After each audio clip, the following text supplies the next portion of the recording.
వచ్చిన మీ అందరికీ నా హృదయపూర్వక వందనాలు. గతించిన కాలంలో మరి ఏమేమి సంగతులు జరిగాయో మనందరికీ తెలుసు. సంఘ సేవకురా తన దాసురాలు అప్పుడే రెండవ ఆదివారం అంటే 16 రోజులు అయిపోయింది. సేవకుడిగా ప్రతి సత్కార్యానికి ప్రతి కార్యానికి సిద్ధపడిన వారిగా ఉండవలసిన అవసరం ఉంది. మరి నేను మీ ముందు 3 వారాలు అనుకున్నాను, 4 వారాలు నేను మీ మధ్యలో నిలబడలేకపోయాను. రైతు అన్నిత భావించకండి. నాకున్న కష్టాన్ని బట్టి నేను ఈ మధ్యలోకి రాలేకపోయాను. మరి మన ఆ వెల్త్ని రాజుగారు కూర్చారు. నేను అనుకుంటాను పరిశుద్ధాత్మ దేవుడే మనల్ని నడిపించి బలపరిచిన విధానాన్ని బట్టి పరిశుద్ధాత్మ దేవునికి దేవదేవునికి నా హృదయపూర్వక వందనాలు చెల్లిస్తూ ఉన్నాను. ప్రభునందు ప్రియా దేవుని సంగమా, పోయిన వారం ఆదివారం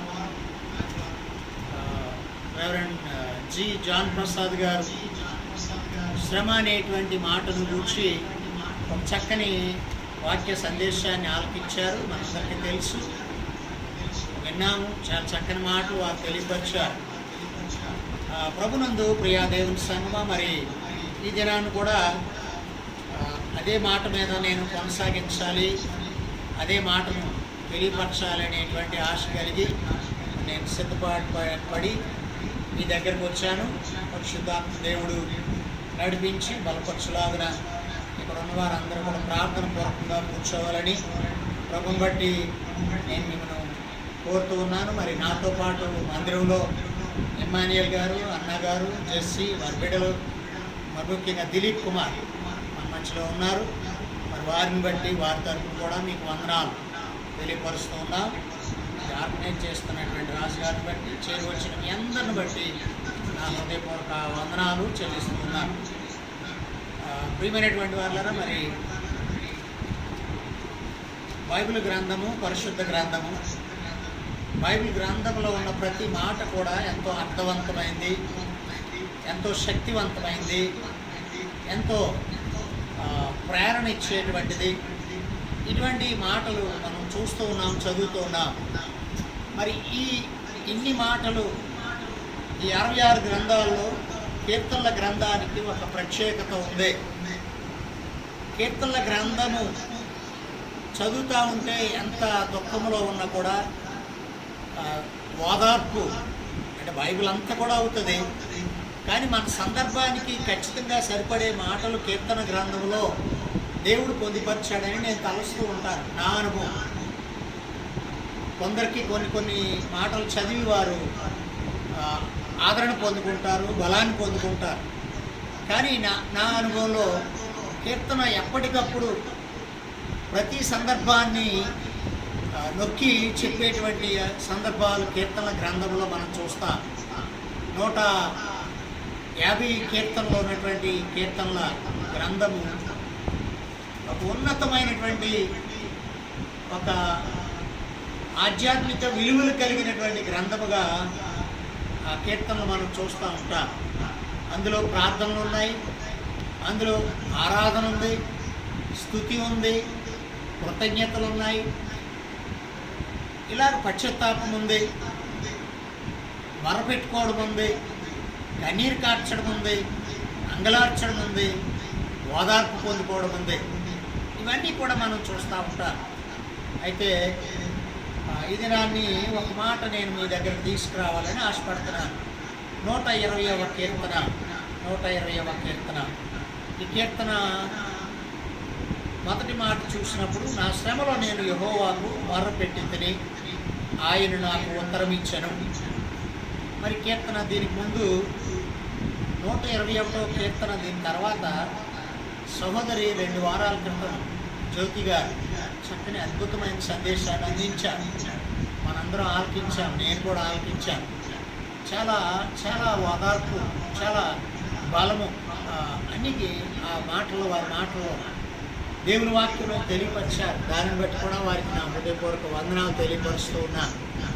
మరి ఈ 121వ కీర్తనలో నా శ్రమలో నేను, నా శ్రమలో నేను, లేకపోతే నన్ను, లేకపోతే నిన్ను, మనందరినీ, మన శ్రమలలో మనందరినీ దేవుడు ఎట్టి రీతిగా బలపరుస్తాడు, దేవుడు ఎట్టి రీతిగా నడిపిస్తాడు అనేటువంటి ఈ యొక్క మాటలు ఈ కీర్తనలో మనం చూస్తూ ఉంటాం. నా శ్రమలో ముఖ్యంగా దీని కొరకు కొంచెం వివరణ ఇస్తాను. కీర్తనలో 150 కీర్తనలో 120వ కీర్తన నుండి 134వ కీర్తన వరకు ఈ 15 కీర్తనలు కూడా యాత్రా కీర్తనలు అంటారు. యాత్రా కీర్తనలు అంటే యాత్ర చేయడం, అంటే ప్రయాణం చేయడం. ఒక మాటలో చెప్పాలి అంటే మానవ జీవితమే ఒక ప్రయాణమే. అది ఎలా ఉంటుందంటే చాలా ఒడిదుడుకులతో కూడింది, చాలా ఎత్తుపల్లాలతో కూడినటువంటిది, చాలా విషాదము సంతోషముతో కూడినటువంటిది, అనేక అనుభవాలు కలబోసినటువంటిది యాత్రా జీవితం. మరి ఎంత ధనవంతులైనా, ఎంత గొప్పవారైనా వారి ఇల్లు విడిచి వెళ్ళినప్పుడు కొంత ఇబ్బందులు, కొన్ని సౌఖ్యాలు, కొన్ని మేలు, లేకపోతే అలాగే కష్టమైన పరిస్థితులు కూడా ఎదుర్కోవాలి. మరి బైబిల్ గ్రంథం అంటది ఈ యాత్ర జీవితము, మానవ జీవితము ఒక నీడ వంటిది అంటాడు. నీడ ఒక చోట స్థిరంగా ఉండదు. సూర్య గమనాలను బట్టి ఆ నీడ తరిగిపోతూ ఉంటుంది, ముందుకు వెళ్తుంది, వెనక్కి వస్తూ ఉంటుంది. అలాగే అంటాడు. మరలా రెండవ మాట అంటాడు, క్లుప్తంగా చెప్తున్నాను సమయాన్ని బట్టి, మేఘము వంటిది అంటాడు. కదిలే మేఘము. నిన్నటి దినాన్ని మన విశాఖపట్నంలో సాయంత్రం 4:30 ప్రాంతంలో మరి భయంకరమైనటువంటి విండ్, గాలి వచ్చినప్పుడు ఆకాశం వైపు చూస్తే చక్కని వర్షాన్ని ఇచ్చే మేఘాలుగా, నల్లటి కారు మబ్బులు కలిగినటువంటి మేఘాలు కనిపించాయి. కానీ ఈ గాలులు ఎప్పుడైతే బలమైన గాలులు వచ్చాయో ఈ మేఘాలు కూడా చాలా త్వరగా మన ప్రాంతాన్ని వదిలి వెళ్ళిపోయాయి. మన దగ్గర పడవలసిన వర్షము అది ఎక్కడో ఏ కొండల్లోనూ సముద్రంలో పడింది. అంటే ఇది మేఘాలు అంటారు. ఇక్కడ మానవ జీవితం కూడా కదిలిపోయే మేఘము వంటిది అని బైబిల్ గ్రంథం చెప్తుంది. యోబు భక్తుడు ఆ మాటలు మనకు తెలియపరుస్తాడు 7వ అధ్యాయం 7 నుండి 9 అనుకున్నటువంటి మాటల్లో. అలాగే మరి మరొక చోట అంటాడు, మానవ జీవితము వాడిపోయిన పువ్వు వంటిది, వాడిపోయే పువ్వు వంటిది. ఒక పువ్వును చూసుకుందాం. ఆ పువ్వు వికసిస్తే అది సాయంత్రానికో, మర్నాడుకో, మూడవ నాడుకో తప్పక అది వాడిపోతూ ఉంటుంది. మరి ఈ విషయం మనందరికీ తెలుసు. మానవ జీవితం కూడా ఈ లోకంలో ఎవరము కూడా శాశ్వతంగా ఇక్కడే ఉంటాము అని మనం ఇప్పుడు తలంచకూడదు. ఇది అశాశ్వతమైన లోకం. ఇది ఒక ఫ్రీ స్కూల్, చిన్న స్కూల్. ఆ చిన్న స్కూల్లోనే, బాలబడిలోనే మనం ఎప్పుడు ఉంటామని అనుకోకూడదు. మన ఉన్నతమైనటువంటి స్థితి ఒకటి ఉంది మనకి, అదే పౌరస్థితి, పరలోకపు పౌరస్థితి. దాని కొరకు సిద్ధపడడానికే, దాని కొరకు నేర్చుకోవడానికే దేవుడు ఇక్కడికి మనల్ని పంపించాడు. అంతేకాకుండా మరొక మాట అంటాడు బైబిల్ గ్రంథము, జీవితం కొరకు ఆవిరి వంటిది. మానవ జీవితం ఎలాంటిది? ఆవిరి వంటిది.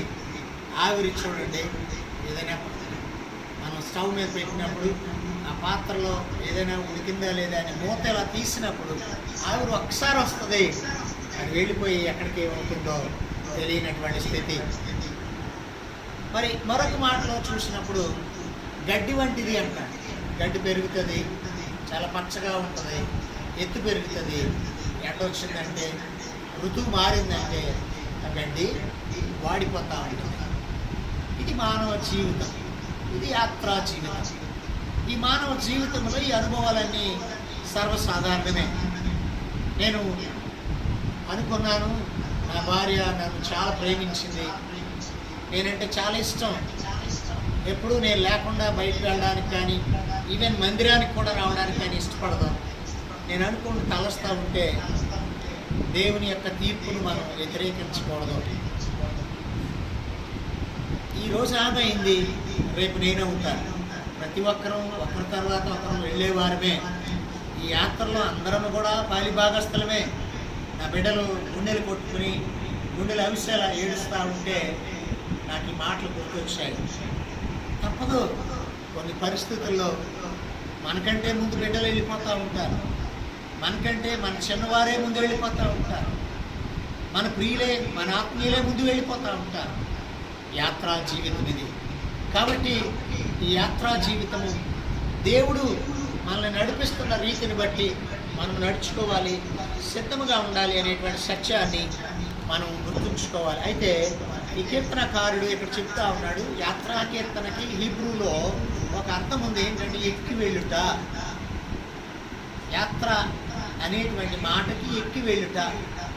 ఉదాహరణకి మనము ఈ మందిరం మీదకి రావాలంటే 12 మెట్లు ఎక్కాలి. 12 మెట్లు ఎక్కాలి. ఆరోగ్యంగా ఉన్నవాడికి 12 మెట్లు కష్టం కాదు. ఇన్నాళ్ళు నేను వచ్చేటప్పుడు నాకు కష్టం అనిపించలేదు. ఈరోజు 12 మెట్లు ఎక్కువ వచ్చాక వెంటనే కుర్చీలో కూర్చున్నాను. నా మోకాళ్ళు పట్టివ్వలేదు. అంటే ఎక్కేటప్పుడు కొంత శక్తిని ఉపయోగించాలి, కొంత కష్టం ఎదురవుతుంది, కొంత శ్రమ ఎదురవుతుంది,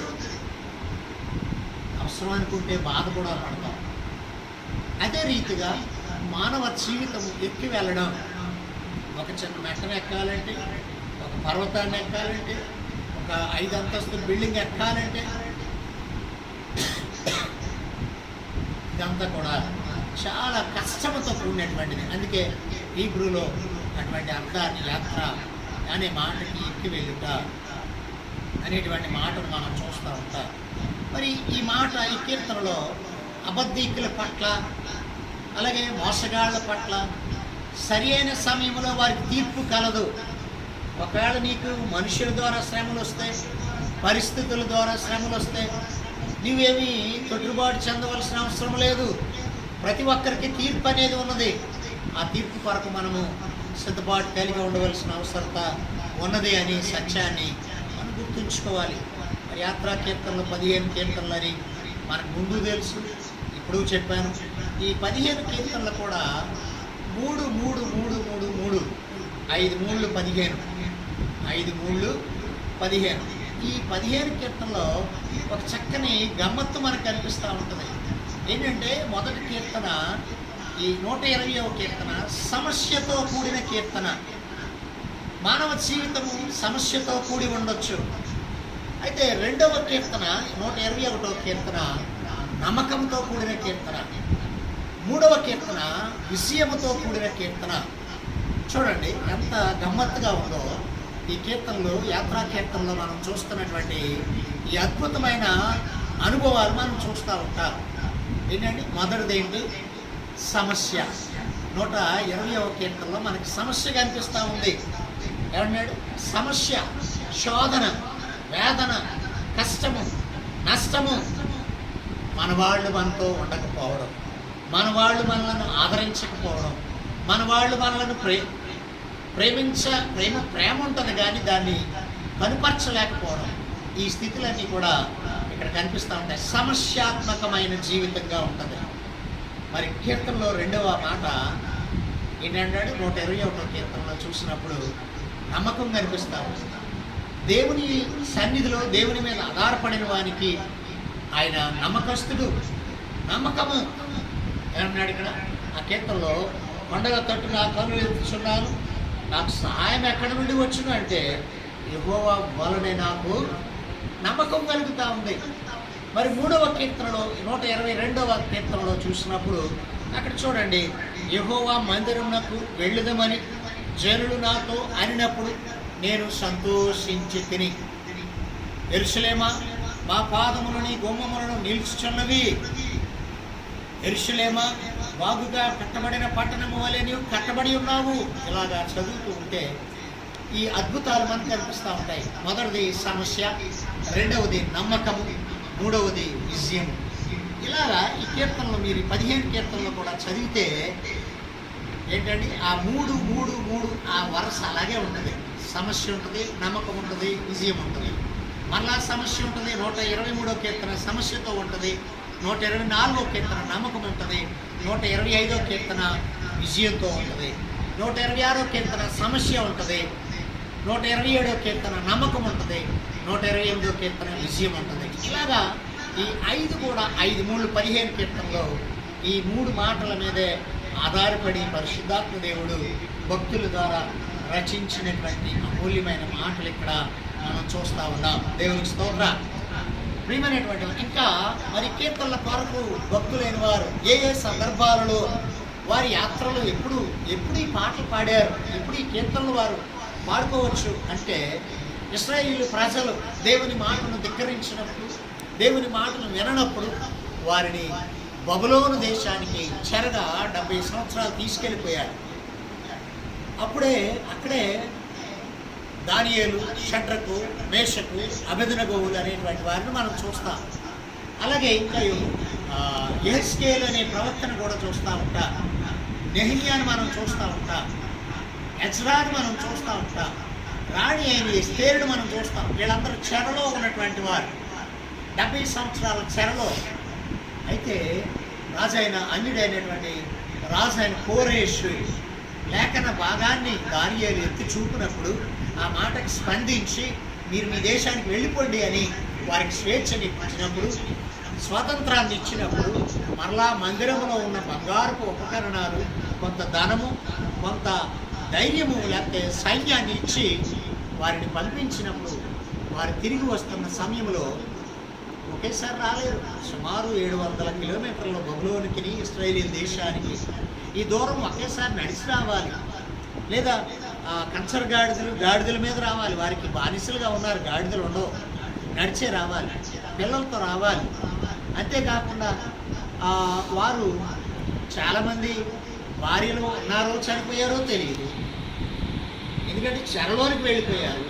వెళ్ళినప్పుడు కుటుంబాన్ని అంతటినీ తీసుకెళ్ళాలనేటువంటి రూల్ ఏమి లేదు, చెర తీసుకుపోయారు. కాబట్టి మరి ఎన్ని కుటుంబాలు విచ్ఛిన్నమైపోయాయో, ఎన్ని కుటుంబాలు క్షేమంగా తిరిగి వస్తున్నాయో, ఎన్ని కుటుంబాలు భర్తను పోగొట్టుకున్న వారు ఉన్నారో, ఎన్ని కుటుంబాల్లో భార్యను పోగొట్టుకున్న వారు ఉన్నారో, ఎన్ని కుటుంబాల్లో అన్నదమ్ములు పోగొట్టుకున్న వారు ఉన్నారో ఇవైతే మనకు తెలియదు. కానీ వారు తిరిగి వస్తున్న సమయంలో 15 సార్లు 15 మజిలీలు చేశారు బబులోను నుండి ఇశ్రాయేలు దేశానికి. ఆ 15 మజిలీల్లో వారు పాడుకున్నటువంటి కీర్తనలే యాత్రా కీర్తనలుగా భక్తులు అభివర్ణించారు. కాబట్టి మన జీవితాల్లో ఒక్కొక్క మజిలీలో ఒక్కొక్క మాటను, దేవుని మాటను ధ్యానించడం చాలా అవసరం. ఒక్కొక్క మాటను మనము చదివి బలం పొందుకోవడం అవసరం. చాలామంది ఫోన్ ద్వారా కనెక్ట్ అవ్వడానికి ఇష్టపడటం లేదు. ఫోన్ ద్వారా వస్తే దేవుడు వస్తాడా? దేవుడు ఆకాశంలోంచి మాట్లాడవచ్చు, మేఘంలోంచి మాట్లాడవచ్చు, శబ్ద తరంగాల్లోంచి మాట్లాడవచ్చు. ఎలాగ మాట్లాడినా మాట బలమైనది. నిన్న హెబ్రీ పత్రిక 4వ అధ్యాయంలో మనం చదువుకున్నాం. దేవుని వాక్యము సజీవమైన 2 అంచుల ఖడ్గము వంటిది అని చదువుకున్నాం. కాబట్టి దేవుని వాక్యము శక్తివంతమైనది, దేవుని వాక్యము బలమైనది, దేవుని వాక్యము అమూల్యమైనది. కాబట్టి దేవుని వాక్యాన్ని ఏదో ఒకలాగా మనం వినాలి, ఏదో ఒకలాగా చదవాలి, ఏదో ఒకలాగా ధ్యానించాలి. సమయం ఉండొచ్చు, ఉండకపోవచ్చు, ఏమండి పరిస్థితులు అనుకూలించకపోవచ్చు. అయినా కూడా మనము దేవుని వాక్యాన్ని పఠించేవారిగా ఉండాలి. మొదటి యాత్రా భాగంలో వారు చదివేటువంటి మాటలు ఇక్కడ మనం. రెండవది, మరి దావీదు కాలంలో మందసాన్ని, ఫిలిస్తీన్ల చెరలో ఉన్నటువంటి మందసాన్ని, అది పట్టించుకోని పరిస్థితుల్లో ఎక్కడో దేశానికి వెలుపల సరిహద్దుల్లో ఉన్నటువంటి మందసాన్ని యెరూషలేముకు తీసుకురావాలని వారు సంకల్పించి, దేవుడిచ్చిన ఆలోచనను బట్టి ఆ మందసాన్ని తీసుకురావాలనేటువంటి సమయంలో, ఆ మందసాన్ని తీసుకువస్తున్న సమయం అంటే దేవుని యొక్క సన్నిధానానికి ప్రత్యక్ష నిదర్శనం మందసం, దేవుని యొక్క విజయానికి నిదర్శనం మందసం, దేవుని యొక్క ఉనికికి, దేవుని యొక్క ఉన్నత స్థితికి కూడా మందసం. అటువంటి మందసాన్ని దేవుని సన్నిధికి తీసుకొచ్చేటప్పుడు ఈ యాత్రా కీర్తనలో పాడుకున్నారు, తీసుకొచ్చేటప్పుడు పాడుకున్నారు అని మరి భక్తులు అభివర్ణించిన మరొక తలంపు, ఉద్దేశం. ఇక మూడవది మనం చూసినప్పుడు ప్రతి ఆట కూడా ఇశ్రాయేలీలు ఐగుప్తు దేశమును వదిలి వారు కానానుకు బయలుదేరుతున్నప్పుడు ఆ 40 సంవత్సరాల్లో వారు మొట్టమొదట పస్కా బలిని వధించినప్పుడు ఆ పస్కా బలి ఏటేటా జరుపుకునేటువంటి ఆనవాయితీ, ఏటేటా జరుపుకునేటువంటి ఒక పద్ధతిని దేవుడు నియమించాడు. ఇక్కడ నేను ఎందుకు ఈ మాట చెప్తున్నానంటే, ఐగుప్తులో పెట్టినటువంటి పస్కా పండుగ నేటికి కూడా ఇశ్రాయేలీల దేశంలో జరుగుతుంది. ఆ పస్కా పండుగ రోజునే సర్వలోక రక్షకుడైన ప్రభు అయిన యేసుక్రీస్తు మంచి శుక్రవారము, మహాశుక్రవారం అనబడిన ఆ గుడ్ ఫ్రైడే అనబడిన రోజున ఆ కల్వరి మెట్ట మీద ఇరువురు దొంగల మధ్యలో పస్కా గొర్రె పిల్లగా, లోక పాపమును మోసుకొని పోవు గొర్రె పిల్లగా ఆయన వధింపబడ్డాడు. ఆ వధింపబడేటువంటి ఆ పస్కా పండుగకు ప్రపంచంలో ఉన్న యూదులు, ప్రపంచంలో ఉన్న ఇశ్రాయేలీలు, చెదిరిపోయిన ఇశ్రాయేలీలు వారందరూ క్రీస్తు తర్వాత, క్రీస్తు శకము మొదటి 100 సంవత్సరాల్లోనే వారు ప్రపంచమంతా చెదిరిపోయారు. రోమా గవర్నమెంట్ వారిని చెదరగొట్టింది, చంపింది. ఇష్టానుసారమైనటువంటి పరిస్థితుల్లో వారు ప్రపంచమంతా చెదిరిపోయారు. అయితే వారు ఎప్పుడు చేరుకుంటారు అంటే, సుమారు ఒక 3 కోట్ల మంది ఆ పండగకి చేరుకుంటారు. ఏ పండుగ అంటే పస్కా పండుగ. అది మనం ఎలాగ ఆచరిస్తాం? గుడ్ ఫ్రైడేగా, లోక పాపమును మోసుకొని పోవు దేవుని గొర్రెపిల్ల వధింపబడిన పండగగా ఆచరిస్తాం. వచ్చేటప్పుడు ఆ పండగ కొరకు ఈ కీర్తనలన్నీ కూడా ఆ సందర్భంలో ఈ 15 కీర్తనలు వారు ధ్యానిస్తూ ఉంటారు. దేవునికి స్తోత్రం. ప్రియమైనటువంటి వాళ్ళారా, మరి మీకు ఈ ఇంట్రడక్షన్ చాలనుకుంటాను. ఈ కీర్తనల కొరకు వాక్యంలోనికి వెళదాం. మరి శ్రమలో నిన్ను లేకపోతే నన్ను, ఇక్కడ చదువుకున్నటువంటి మాట మనం, నా శ్రమలో నేను, ఏమండి, నా శ్రమలో నేను అనగా నన్ను. మీరు చదివితే మీ శ్రమలో మిమ్మును, ఏమండి, నన్ను, నేను, మిమ్మును, మీరు, నా శ్రమలో నా దేవుడు అనేటువంటి మాట ఇక్కడ మనకు కనిపిస్తుంది. నా శ్రమలో నేను యెహోవాకు, నా దేవునికి మొర్ర పెట్టింది అనేటువంటి మాట. మరొక సంగతి గుర్తుంచుకోవాలి మనం, శ్రమలు ఎల్లకాలము ఉండవు. శ్రమలు ఎప్పుడు కూడా మనతో ఉండిపోవు. ఉదాహరణకి ఏదైనా జ్వరం వచ్చింది అనుకోండి, ఏదైనా జబ్బు వచ్చింది అనుకోండి, అది పర్మనెంట్గా మనలో ఉండిపోదు. తప్పక దాని నుండి స్వస్థత పొందుకుంటాం, తప్పక దాని నుండి విడుదల పొందుకుంటాం. అది ఎంత భయంకరమైనదైనా కావచ్చు, మనం చిక్కి శల్యమైపోయి ఎంత సన్నగా అయిపోయినా కూడా మరలా రికవరీ అవుతాం. అంటే శ్రమలు ఎప్పుడు కూడా తాత్కాలికమైనవే, ఏమండి, శ్రమలు ఎప్పుడు కూడా తాత్కాలికమైనవే. కాబట్టి దేవుని వాక్యం చెప్తుంది, శ్రమను బట్టి కృంగిపోవద్దు, క్రీస్తుని బట్టి నీవు బలవంతుడు కమ్ము. దేవునికి స్తోత్రం.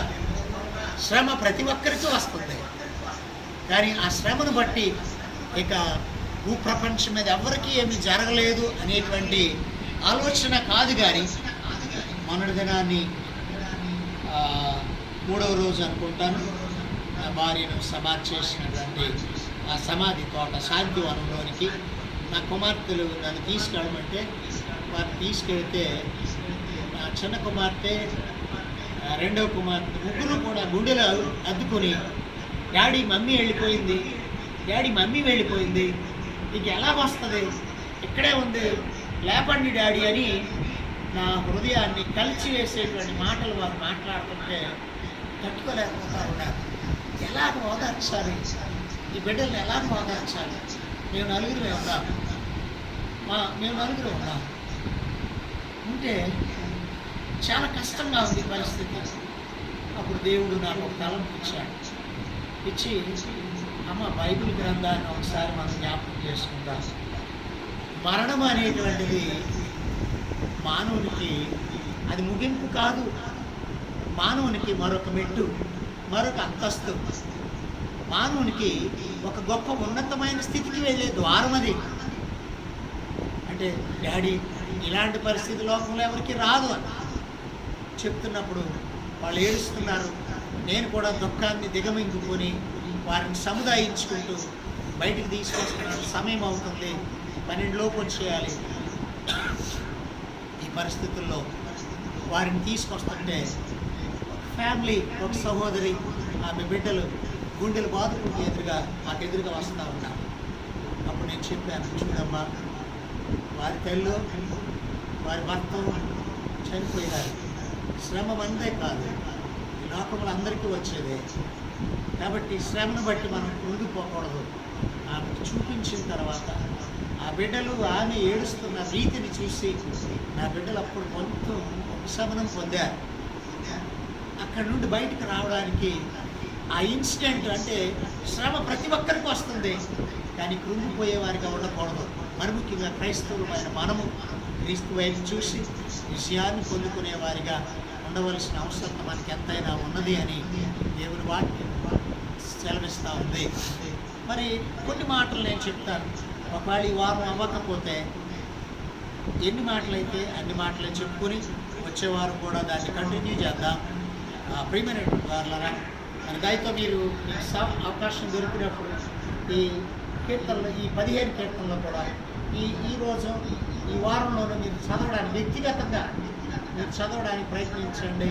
నేను చెప్పినట్లుగా ఏమంటాడు, సమస్య, నమ్మకము, విజయం, ఈ 5 మూళ్ళు, ఏ 3 కీర్తనలో ఈ 3 అంశాలు ఉంటాయి, తర్వాత 3 కీర్తనలు ఆ 3 అంశాలు ఉంటాయి, ఇలా ఉంటాయి. అవి వాటిని ఉన్నాయో లేదో మీరు సరి చూడండి. ఇక్కడ అంటాడు, మరి దేవుడు శ్రమలో నిన్ను చూసే దేవుడు. దేవుని వాక్యం చెప్తుంది ఏమన్నాడు, శ్రమలో నిన్ను చూసే దేవుడు. ఆదికాండం 39వ అధ్యాయము 22వ వచనంలో యోసేపు సరసాల్లో వేయబడతాడు. యోసేపు చేసింది తప్పు కాదు. ఒకవేళ మనకు శ్రమ వచ్చింది, నాకు కష్టం వచ్చింది, నా భార్యను దేవుడు తీసుకెళ్ళిపోయాడు, నా భార్య దేవుడి దగ్గరికి వెళ్ళిపోయింది అంటే నేనేదో తప్పు చేశానో, ఆమె ఏదో తప్పు చేసిందో అని కాదు. కానీ ఏంటంటే ఇక్కడ దేవుడు అలౌ చేస్తూ ఉంటాడు కొన్ని విషయాల్లో. దేవుడు మనల్ని పరీక్షించడం కొరకు, దేవుడు మనల్ని బలపరచడం కొరకు, దేవుడు మనల్ని ఇంకా ఉన్నతమైన స్థితికి నడిపించడం కొరకు. యోసేపు అక్కడ మనం చూసినప్పుడు ఆ పోతేపరి గృహంలో ఆయన పనివాడిగా ఉన్నాడు, ప్రధాన పనివాడి గృహ నిర్వాహకుడిగా ఉన్నాడు. చక్కగా ఆయన పని ఆయన చేసుకుంటున్నాడు. అయితే అక్కడ శోధన వచ్చింది. ఆయన భార్య ఆయన మీద మనసు పడి ఆయన్ని పాడు చేయాలని, తనకున్న విశ్వాస్యతను, తనకున్న పవిత్రతను, తనకున్నటువంటి ఆ స్థితిని పాడు చేయడానికి, ఆమెలో ఉన్న ఆ యొక్క దయ్యము లేక ఆ దురాత్మ ఆ పరిశుద్ధిని పాడు చేయడానికి శోధించడం మొదలుపెట్టినప్పుడు ఆ శోధన నుండి పారిపోవడానికి ప్రయత్నించాడు. ఆఖరికి అక్కడ ఉన్నటువంటి సమాజం నమ్మలేదు, ఆమె మాట నమ్మారు. యోసేపుని జైల్లో పెట్టారు. కానీ జైల్లో ఉన్నప్పటికీ కూడా దేవుడు ఆయన్ని చూశాడు. దేవునికి స్తోత్రం. 39వ అధ్యాయం 22వ వచనంలో ఆ మాట ఒకసారి చదువుకుంటే మనకి బహు స్పష్టంగా ఆ మాట కనిపిస్తూ ఉంటుంది. బైబిల్ గ్రంథం ఉన్నవారు ఎవరైనా చదివితే మంచిది. 39:22 వచనం నేనే చదువుతాను. సరసాల అధిపతి ఆ సరసాలలో ఉన్న ఖైదీలందరినీ యోసేపు చేతికి అప్పగించారు. వారు అక్కడ ఏమి చేసినో అదంతా అతడే చేయించేవాడు. అంటే శ్రమ పడ్డాడు, ఖైదీ అయ్యాడు, బందీ అయ్యాడు, చేయని నేరాన్ని మోస్తున్నాడు. కానీ ఆ స్థితిలో కూడా దేవుడు ఆయనని చూస్తూ ఉన్నాడు. దేవుని స్తోత్రం. ఎంత గొప్ప అద్భుతమైన విషయం. అంటే మనం తెలుసుకోవాల్సింది ఏంటంటే, దేవుడు నిత్యము కూడా తన భక్తులను చూసేవాడు, తన బిడ్డలను చూసేవాడు. చూడనట్లు కొన్నిసార్లు చూడండి, ఈ విషయం తెలుస్తుంది, ఈ దుఃఖకరమైన విషయం, ఈ శ్రమతో కూడిన విషయం తెలుస్తుంది. అమ్మో, ఇప్పుడు తెలిస్తే వారి దగ్గరికి వెళ్ళాలి, ఇప్పుడు తెలిస్తే వారిని పరామర్శించాలి అని చూడనట్లు తప్పించుకుంటూ ఉంటారు. ఆ మర్నాడు ఫోన్ చేయడము, లేకపోతే ఏదో చేస్తూ ఉంటారు. ఇది మానవ నైజం. కానీ దేవుడు అట్టివాడు కాదు. ఏమన్నాడు ఇక్కడ? నిన్ను చూసేవాడు. నిర్గమకాండం 3వ అధ్యాయం 7వ వచనంలో కూడా మరి ఇశ్రాయేలీయుల యొక్క శ్రమను దేవుడు చూసినట్లుగా మనం దేవుని గ్రంథంలో చూస్తా ఉన్నాం. కొన్ని మాటలు నేను చెప్తాను, దయతో మరి మీరు సహకరించండి. 3వ అధ్యాయం 7వ వచనం నుండి, మరియు యెహోవా ఇట్లనెను, నేను ఐగుప్తులోనున్న నా ప్రజల బాధను నిశ్చయముగా చూసితిని. పనులలో తమను కష్టపెట్టు వారిని బట్టి వారు పెట్టిన మరణం ఇంటిని వారి దుఃఖమును నాకు తెలిసే ఉన్నవి. దేవునికి స్తోత్రం చెప్దామండి. అక్కడ ప్రజలు ఎదుగో 70 మందిగా వెళ్ళారు, అభివృద్ధి చెందారు. యేసేపు ఎరగని రాజు వచ్చాడు, ఆ ప్రజలను హింసిస్తున్నారు, ఆ ప్రజలను బాధిస్తున్నారు. వారికి సరైనటువంటి కూలి ఇవ్వడం లేదు, వారికి సరైనటువంటి జీవనోపాధి ఇవ్వడం లేదు, వారికి ఏ విధమైనటువంటి ఫెసిలిటీస్ లేవు, పిల్లల కనడానికి వీలు లేదు, స్వేచ్ఛగా ఉండడానికి వీలు లేదు. ఇటువంటి పరిస్థితుల్లో వారు నలపట్టబడుతున్నారు, శ్రమపరచబడుతున్నారు. ఆ సమయంలో దేవుడు అంటున్నాడు, ఏమంటున్నాడు అక్కడ? యెహోవా ఇట్లనెను, నేను ఐగుప్తులో ఉన్న నా ప్రజల బాధను నిశ్చయముగా చూసి తిని. ఓ ప్రియ సహోదరి సహోదరుడా, ఈ యొక్క COVID-19 సమయంలో నువ్వెంత బాధపడుతున్నావో నీ దేవుడు చూడలేదని నువ్వు అనుకోవద్దు. ఒకవేళ నీ ఆత్మీయులను నీ యొక్క శరీరంలో నీ జీవితంలో అనుబంధం కలిగిన వ్యక్తులను తీసుకుపోతున్నాడని నువ్వు భయపడవద్దు, బాధపడవద్దు. కానీ దేవుడు నీ స్థితిగతులను చూస్తూ ఉన్నాడు. దేవుడు నీ పరిస్థితులను చూస్తూ ఉన్నాడు. దేవుడు మన జీవితంలో ఏదైనా ఒకటి అలౌ చేశాడు అంటే దాని వెనక ఆయన ప్రణాళిక దాగి ఉంది, దాని వెనక ఆయన కృప దాగి ఉంది, దాని వెనక ఆయన కటాక్షము దాగి ఉంది అనేటువంటి సత్యాన్ని మనం మర్చిపోకుండా దేవుళ్ళ ముందుకి సాగవలసిన అవసరం మనకు ఉన్నది. ఆగరు ఐగుప్తీరాలు. అబ్రహాము పిల్లలు పుట్టలేదని శారమ్మ గారు తొందరపడి కొట్టుబాటు చెంది వేసినటువంటి తప్పుడు అడిగే ఆగరు. ఆమె గర్భవతి అయింది, ఆమెకి ఒక బిడ్డ వచ్చాడు, ఆ బిడ్డ ఇస్మాయేలీయుడు. ఆ బిడ్డను ఆమెను కూడా గెంతి వేసింది శారా. గెంతి వేసినప్పుడు అరణ్యంలోకి పోయి ఆమె ఏడుస్తుంది, అంగలారుస్తుంది, కన్నీరు కారుస్తుంది. అయ్యో నాకు ఇక్కడ భాష రాదే, ప్రజలు లేరే, ఏంటి నా పరిస్థితి అని ఆలోచన కలిగి ఆమె దుఃఖిస్తూ ఉన్నప్పుడు దేవుడు ఆమెను దర్శించినప్పుడు అంటాడు, నీవు చూచుచున్న దేవుడవు. ఏంటండి? మన జాతి కాదు, మన యొక్క లేకపోతే మన కులము కాదు, లేకపోతే మనకు ఉన్నటువంటి స్థలము కాదు. మనం ఎక్కడ ఆరాధిస్తున్నాం, ఎక్కడ దేవుడిని వేడుకుంటున్నాం, ఎక్కడ శ్రమలో ఉన్నావు. అందరికీ శ్రమలు అన్నీ ఒకే రీతిగా రావు. కొందరికి కొన్ని రీతుల్లో వస్తాయి. కొందరు ఇప్పుడు మరణాలు చూడండి, ఈ కోవిడ్ మరణాల్లో యవనస్తులు చనిపోతున్నారు. మన పాస్టర్ గారు ఫోన్ చేశాయా, నేను మీకు వెంటనే ఫోన్ చేయలేకపోయాను. మా చర్చిలో యవ్వన బిడ్డలు, ఒక గర్భవతి, నిండు గర్భవతి, 23 సంవత్సరాల వయసులో ఆమె చనిపోయింది. ఎంత వేదన, వారికి ఎంత కష్టం, వారికి ఎంత నష్టం. ఏంటండి? 2 ప్రాణాలు ఒకేసారి. గర్భంలో ఉన్న బిడ్డ కూడా తల్లితో పాటు చనిపోవాల్సి వచ్చిందే. మరొక సహోదరి 23 సంవత్సరాల వయసు, కొత్తగా పెళ్ళయింది, ఇంకా 1 year కూడా కాలేదు, ఆమె కూడా చనిపోయిందట. ఎంత కష్టం. ఒక్కొక్కరికి ఒక్కొక్కలాగా వస్తుంది. ఏమండి? ఒక్కొక్కరు వృద్ధాప్యలో పోవచ్చు, ఒక్కొక్కరు చిన్న వయసులో పోవచ్చు. లేకపోతే మొన్న మన పండు దిలీప్ కుమార్ డ్యూటీకి వద్దామని వెళుతున్నాడు, సడన్గా యాక్సిడెంట్ అయింది. ఆయనకు ఒక శ్రమ మరొక రీతిలో వచ్చింది. కాబట్టి అనేక రీతిలుగా శ్రమ రావచ్చు. ఆ పరిస్థితులన్నింటినీ చూడగలిగిన వాడు ఎవరు అంటే దేవుడు, నమ్మదగిన దేవుడు. కాబట్టి అట్టి దేవుడు మనల్ని చూస్తూ ఉన్నాడు, కనిపెడుతూ ఉన్నాడు, బలపరుస్తూ ఉన్నాడు, సహాయం చేసేవాడు, కృప చూపేవాడు, కనికరము చూపేవాడు, కాపుదల ఇచ్చేవాడు. సమయం అవుతుంది. అలాగే ఏమంటాడు ఇక్కడ? మనం శ్రమలో మనలను చూసే దేవుడు. గుర్తుపెట్టుకోండి మాటని, శ్రమలో మనలను చూసే దేవుడు. 11:30కే అవ్వాలి కాబట్టి నేను ఒక మాట 2 మాటలు చెప్పి మరి సమయాన్ని ముగించుకుందాం. తొందరపడద్దు. ఒకవేళ అవసరం అనుకుంటే ఈ మాటలు మళ్ళీ డైలీ డేస్ ప్రేయర్స్లో ఆల్టర్నేటివ్, ఒకరోజు రాజు గారు, ఒకరోజు నేను ఆ మాటలు అందించడానికి ప్రయత్నం చేస్తాం. కాబట్టి ఇక్కడ అంటాడు చూసే దేవుడు. ఆగరు అనుభవాన్ని మనం చాలాసార్లు ధ్యానించాం. ఆయన పైనుండి చూస్తాడు, నీలో నుండి చూస్తాడు, హృదయాంతరంగాలను చూస్తాడు, నీ పరిస్థితులన్నిటినీ చూస్తూ ఉంటాడు కదండి, నీ చుట్టూ ఉండి చూస్తూ ఉంటాడు. అనేక అనుభవాలు మనం చూస్తూ ఉన్నాం. ఆత్మీయ రీతిలో చూస్తూ ఉంటాడు, శారీరకమైన రీతిలో చూస్తూ ఉంటాడు. ఇవన్నీ పరిస్థితులన్నీ కూడా దేవుడు గమనించేవాడు, చూసేవాడు. మర్చిపోకూడదు. తర్వాత రెండవ మాటకు వచ్చేస్తున్నాను, సమయాన్ని బట్టి, సమయం అయింది కాబట్టి. నిన్ను రక్షించువాడు అంటాడు. ఏం చెప్పాలి ఇక్కడ? నా శ్రమలో నా దేవుడు నన్ను రక్షించువాడు. యేసు అనగా రక్షకుడు. యేసు అనగా ఎవరండి? రక్షకుడు. ఆయన ప్రజల పాపం నుండి రక్షించేవాడు.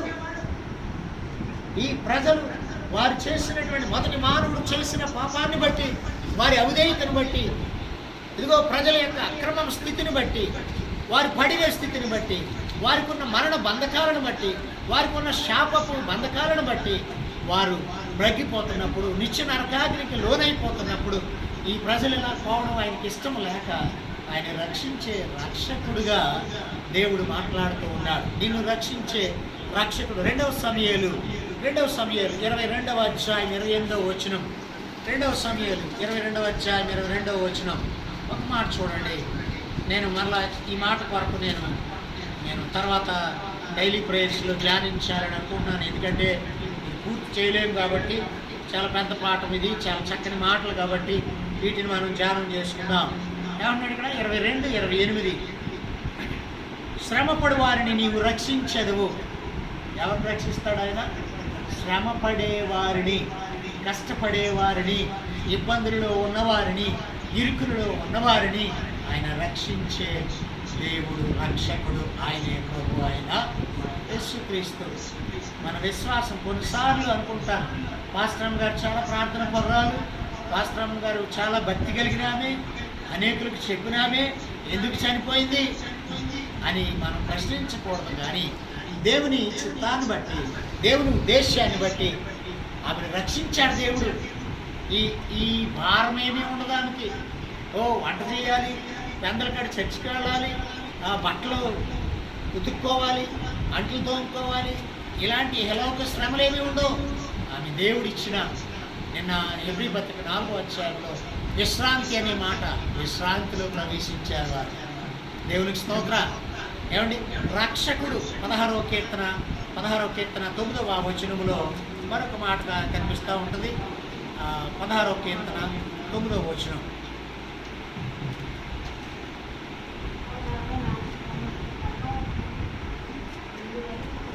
ఓకే, 16వ కీర్తన 9వ వచనం. అందువలన నా హృదయం సంతోషించుచున్నది, నా ఆత్మ హర్షించుచున్నది, నా శరీరము కూడా సురక్షితముగా నివసించుచున్నది. ఏమన్నాడు ఇక్కడ? 16వ కీర్తన 9వ వచనంలో మనం చూసినప్పుడు చక్కని మాట, నా హృదయం సంతోషించుచున్నది, నా ఆత్మ హర్షించుచున్నది. అంటే ఇక్కడ రక్షింపబడిన ఒక వ్యక్తి, భక్తుడు మాట్లాడుతున్న మాట ఏంటంటే, నా హృదయం సంతోషించుచున్నది. నువ్వు రక్షింపబడితే నీ హృదయం సంతోషిస్తుంది, శరీరం కాదు సంతోషం. ఏమండి? మనం శరీర కోరికల కొరకు ఏది ప్రాముఖ్యమైందో, ఏది అప్రామాణికమైనదో ఆలోచించుకోవాల్సిన అవసరత మానవ జీవితంలో ఉన్నంతకాలం ఇప్పుడు కూడా దేవుడు చెప్పిన దానికి వ్యతిరేకంగా చేయడానికే ప్రయత్నిస్తాం. శాశ్వతమైన దాని కొరకు ప్రయాసపడమంటే అశాశ్వతమైన ఈ లోకం కొరకే మనం ఎన్ని అంతస్తులు ఇల్లు కట్టుకున్నా, ఎన్ని వేల రూపాయలు కలిగి ఉన్నా, ఎన్ని బంగారపు ఆభరణాలు కలిగి ఉన్నా, ఎంత ఉద్యోగము కలిగి ఉన్నా, అవేవి మనల్ని రక్షించలేవు. కానీ దేవుని యందు పరిపూర్ణత, దేవుని యందు సంపూర్ణత, రక్షణానుభవం కలిగి ఉంటే ఆ రక్షకుడు యొక్క రక్షణ నీకు లభిస్తుంది అని దేవుని యొక్క వాక్యము చక్కగా సెలవిస్తూ ఉంది. అంటాడు ఇక్కడ, నా హృదయము సంతోషించుచున్నది, నా ఆత్మ హర్షించుచున్నది. ఆత్మ హర్షించుచున్నది అంటే ఇక్కడ ఆత్మ అనే మాటకి మహిమ అనే మాట వాడుతూ ఉన్నాడు. ఈ ఫుట్ నోట్లో చూసినప్పుడు ఆ మాటకి మహిమ, ఆత్మట ఎక్కడుందట? మహిమలో ప్రవేశింపబడింది. దేవుడు రక్షిస్తే మన ఆత్మ ఎక్కడ ఉంటుంది? మహిమలో ఉంటుంది. మన ఆత్మ ఎవరితో ఉంటుంది? పరిశుద్ధుల సమూహంతో ఉంటుంది. మన ఆత్మ ఎదుగో ఏ దుఃఖము లేని, ఏడుపు లేని, ఆకలి లేని, వెలుగు చీకటి లేని ఉన్నతమైన స్థితిలో మన ఆత్మ అక్కడ చేర్చబడుతుంది అనేటువంటి సత్యాన్ని మనం గుర్తుంచుకోవాలి. ఇంకా చాలా చక్కటి మాటలు ఉన్నాయి దాని కొరకు, కానీ తర్వాత ధ్యానించుకుందాం. 3వ మాట, విడిపించును నా శ్రమలో ఆయన నన్ను విడిపించును. మొదటి మాట ఏంటండి? నా శ్రమలో ఆయన నన్ను చూచును. 2వ మాట, నా శ్రమలో ఆయన నన్ను రక్షించును. 3వ మాట, నా శ్రమను నుండి నన్ను విడిపించును. ఇక్కడ యోబు గ్రంథం 36వ అధ్యాయం 15వ వచనములో ఒక మాటను చదువుకుందాం. నేను త్వరగా ముగిస్తాను. ఈ మాటని ఎక్కువ వివరించను, కానీ ఈ మాటలు గుర్తుంచుకోండి. 16:36-15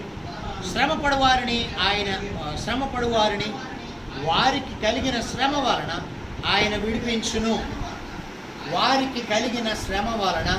ఆయన విడిపించును. ఫుట్నోట్లు అంటాడు, శ్రమ వలన అనగా శ్రమలో నుండి విడిపించును. తర్వాత అంటాడు, బాధ వలన వారిని విధేయులుగా చేయును. దేవునికి స్తోత్ర.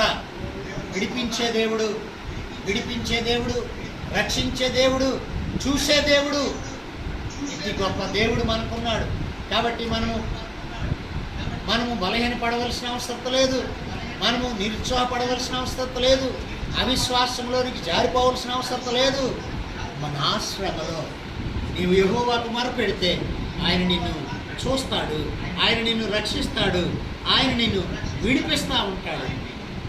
నీకున్న బంధకాల నుండి, నీకున్న కష్టం నుండి, నీకున్న శ్రమ నుండి, ఈ పాండమిక్ పరిస్థితుల నుండి, ఈ కోవిడ్-19 ఈ స్థితిగతుల నుండి మనల్ని విడిపించి బలపరిచి గొప్ప ఉన్నతులుగా చేయడానికి ఆయన శక్తిమంతుడు అని దేవుని యొక్క లేఖనాలు మనకి బహు స్పష్టంగా తెలియపరచబడతా ఉన్నాయి. కాబట్టి ప్రియమైనటువంటి వారు, ఇంతటి అద్భుతమైనటువంటి ఆదరణ, ఇంతటి అద్భుతమైనటువంటి మాటలు ఈ కీర్తనలో మనకు కనిపిస్తూ ఉన్నాయి. కాబట్టి దేవుని వాక్యాన్ని చదవండి, దేవుని సన్నిధిలో ప్రార్థించండి, ఫలితాన్ని పొందుకోండి, మేలులతో తృప్తిపరచబడతారు, విడుదల పొందుకుంటారు, విమోచింపబడతారు.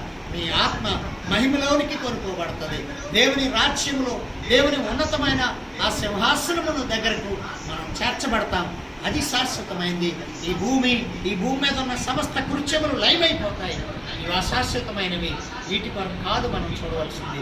శ్రమ వస్తుంది, తొలగిపోతుంది, కానీ దేవుని సన్నిధి నిత్యము ఉంటుంది.